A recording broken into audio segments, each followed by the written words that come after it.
Hello and welcome back to the Royal Daily Tea History and Fashion channel. Today we are doing the final episode of Corinna and the King. So Corinna realizes that the king is no longer a man who can be reasoned with. He is hell-bent on if I can't have you and the money, no one can. He is working to systematically destroy her piece by piece. First, he destroyed the little family they had created, the husband of her heart, the man who was a second husband to her son Alexander, who then overstepped and crossed the line with her daughter. He ruined their friendship, her trust, and he was not going to stop until she was permanently destroyed. But she was no longer going to sit there and roll over and die for this man, a fallen hero, a disgraced king, a womanizer, a cheater, and a man hell-bent on making her take the fall for his crimes. Now, this was going to be an uphill battle. People would say, Corinna, you won't win. It was a modern day David and Goliath. But a woman scorned is a woman you don't want to mess with. She was backed into a corner. He came after her children, and Mama Bear said, nope, not today, Satan. You are not going to finish me without a fight.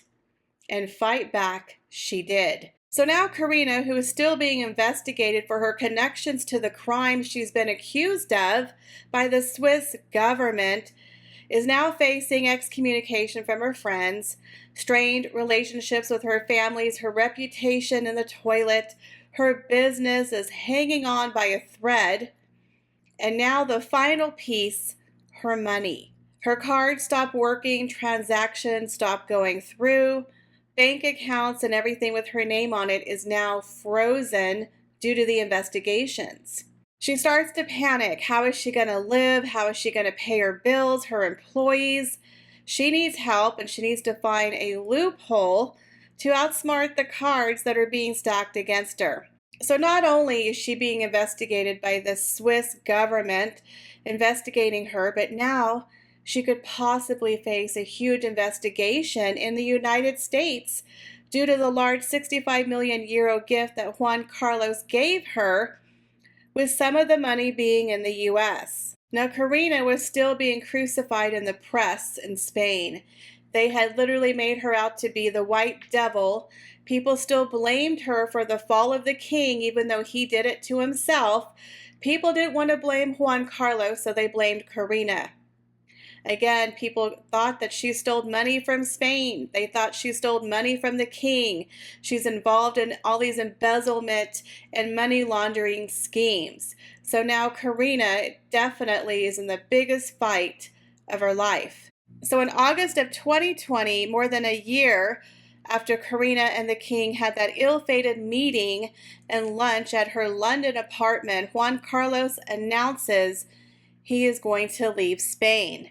Now, he pens a letter to his son, King Felipe, published by the royal household, saying he's leaving, quote, in the face of the public repercussions that certain past events of my private life are generating. A thoughtful decision was made with sadness but great sincerity that he will be leaving. Of course, he doesn't mention his wife, Sophia. So Juan Carlos, the ex-king of Spain, who was once the hero who brought democracy back to Spain, is now leaving with his tail tucked between his legs.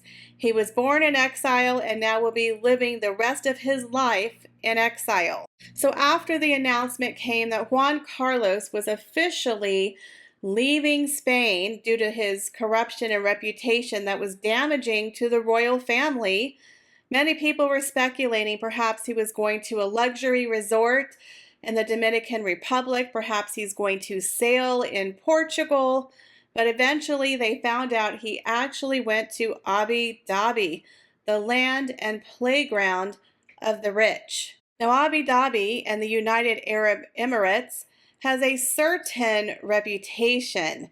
It's a favorite destination of people who were scandal drenched. A place where criminals can go to start a brand new life. even possible war criminals.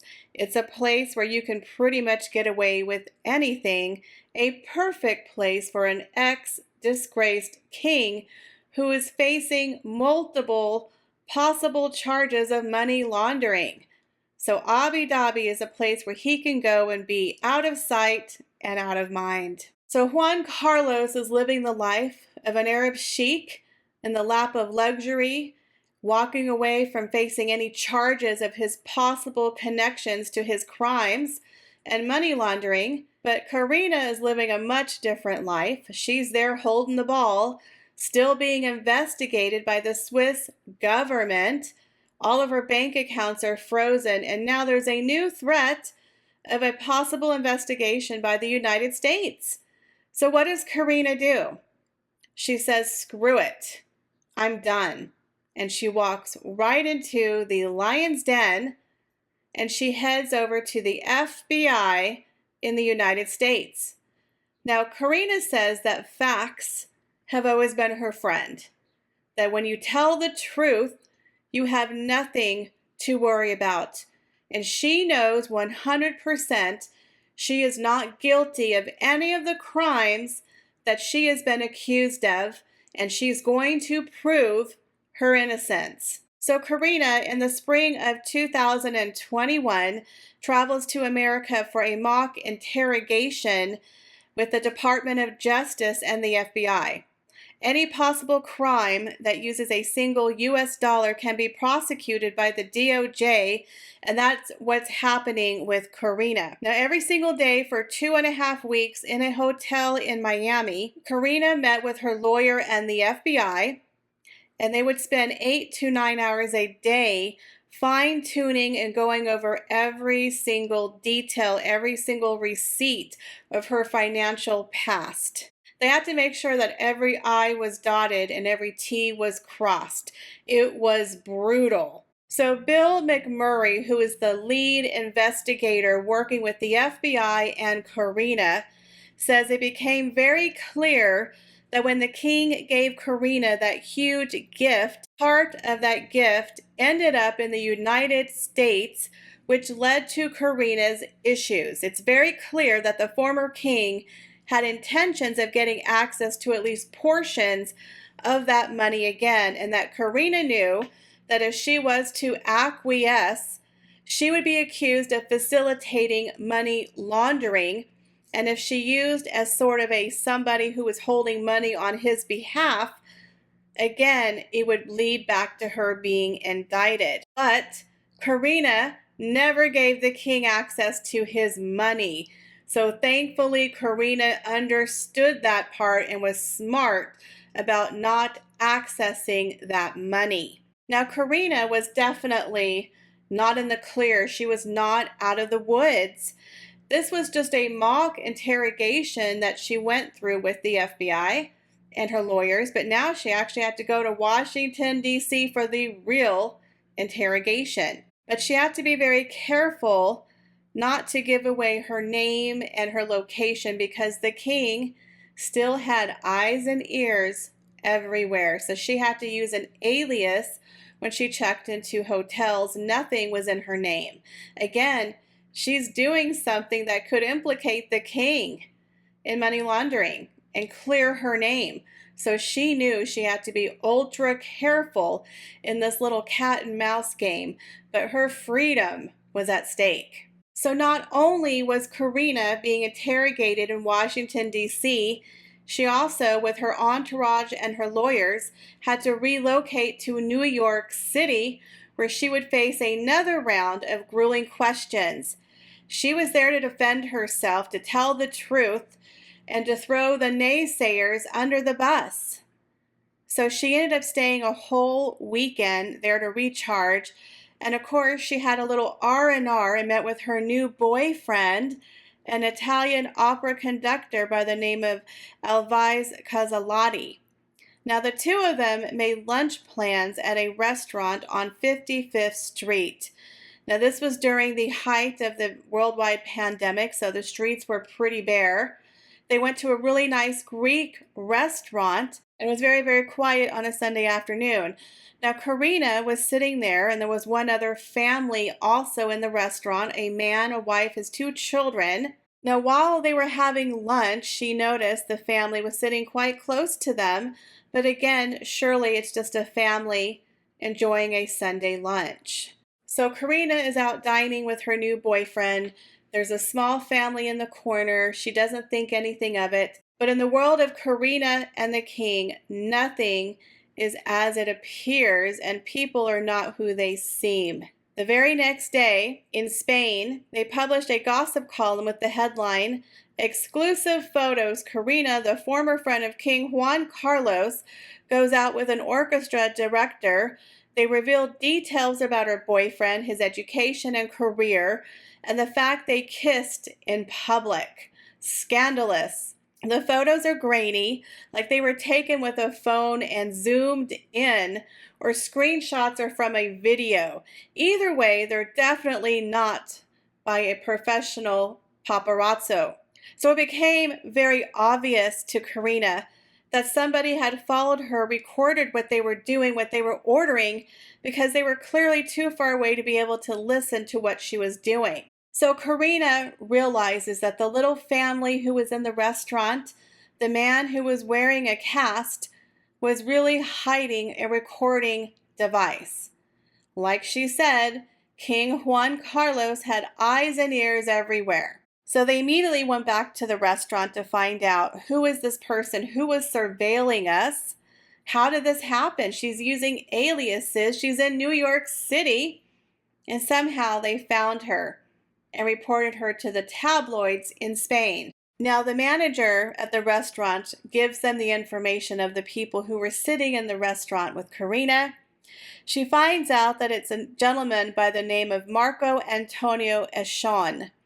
Now, Marco is the CEO of the investment advisory arm of Santander Group, and he's the general manager of the New York branch of Santander Bank. And his wife was a former foreign news reporter for El Confidencial. Now, she was careful using a fake name, covering her tracks, but she was still being followed. Do they know about the FBI? Is Spain about to sabotage her plan? So Karina decides she has to catch a spy.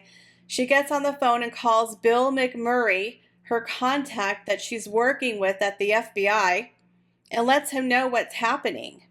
Because this incident, if she's being able to be seen in New York City and put into the tabloids of Spain and now pictured with her new beau, she knows it's getting back to Juan Carlos.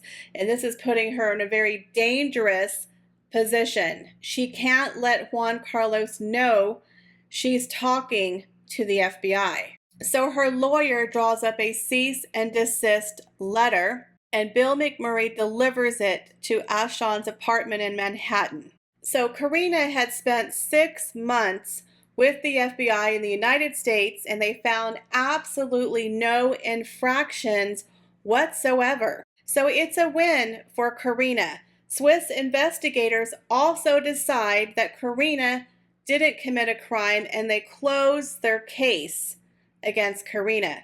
So now Karina has won back her freedom, and the best part, her money.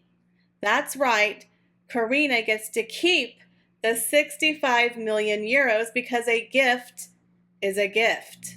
So because Karina was strong in her principles and didn't acquiesce to the king's demand to give him access to the money, which would have violated the U.S. and the Swiss law, she won. She conducted herself according to the law. So not only did Karina get to keep the 65 million euro, but she got to keep a huge diamond ring, an estate in Shropshire that was bought with a donation from the king, a palace larger than Spain's own palace, all in her name. She also ends up with a house in Morocco, another gift from another king, the king of Morocco himself. So Karina's not doing too bad at this point. And all of Karina's U.S. bank accounts were finally unfrozen in the fall of 2021. So Karina is finally in the clear. for the first time in a long time. She cannot be prosecuted for those crimes. She gets to keep the money, the ring, the houses. She should be living happily ever after. But again, there's still that problem of an ex-boyfriend who has eyes and ears everywhere.